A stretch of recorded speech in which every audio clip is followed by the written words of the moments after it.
J'ai analysé des dizaines et des dizaines de stories. Et il y a trois erreurs qui reviennent le plus souvent, surtout sur des stories où le but c'est de créer du lien avec les personnes.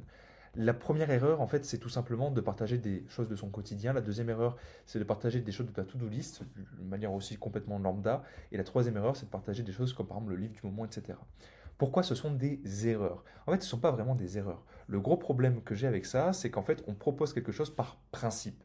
Juste, on se dit, aujourd'hui, je dois faire une story, et du coup, je vais prendre un peu ce qui me tombe sous la main. Par exemple, là, je vais me filmer en train de filmer cette vidéo et dire, ok, je suis en train de filmer. Les gens n'en ont rien à faire. C'est aussi dur que ça, mais les gens en ont strictement rien à faire.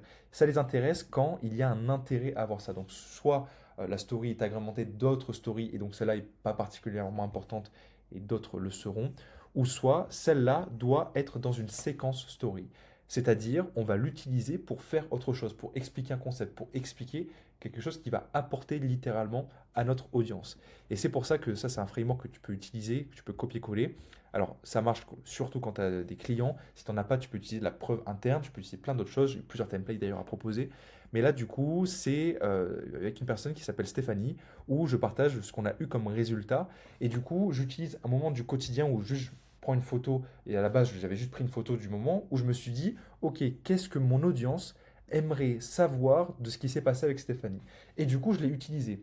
Qu'est-ce que, par exemple, là, le chat, savoir que j'ai un chat, ça peut apporter à mon audience? Parce que si ça n'apporte rien, pourquoi le partager? On n'est pas des influenceurs, notre but c'est d'être des solopreneurs, d'apporter un service, d'apporter une solution.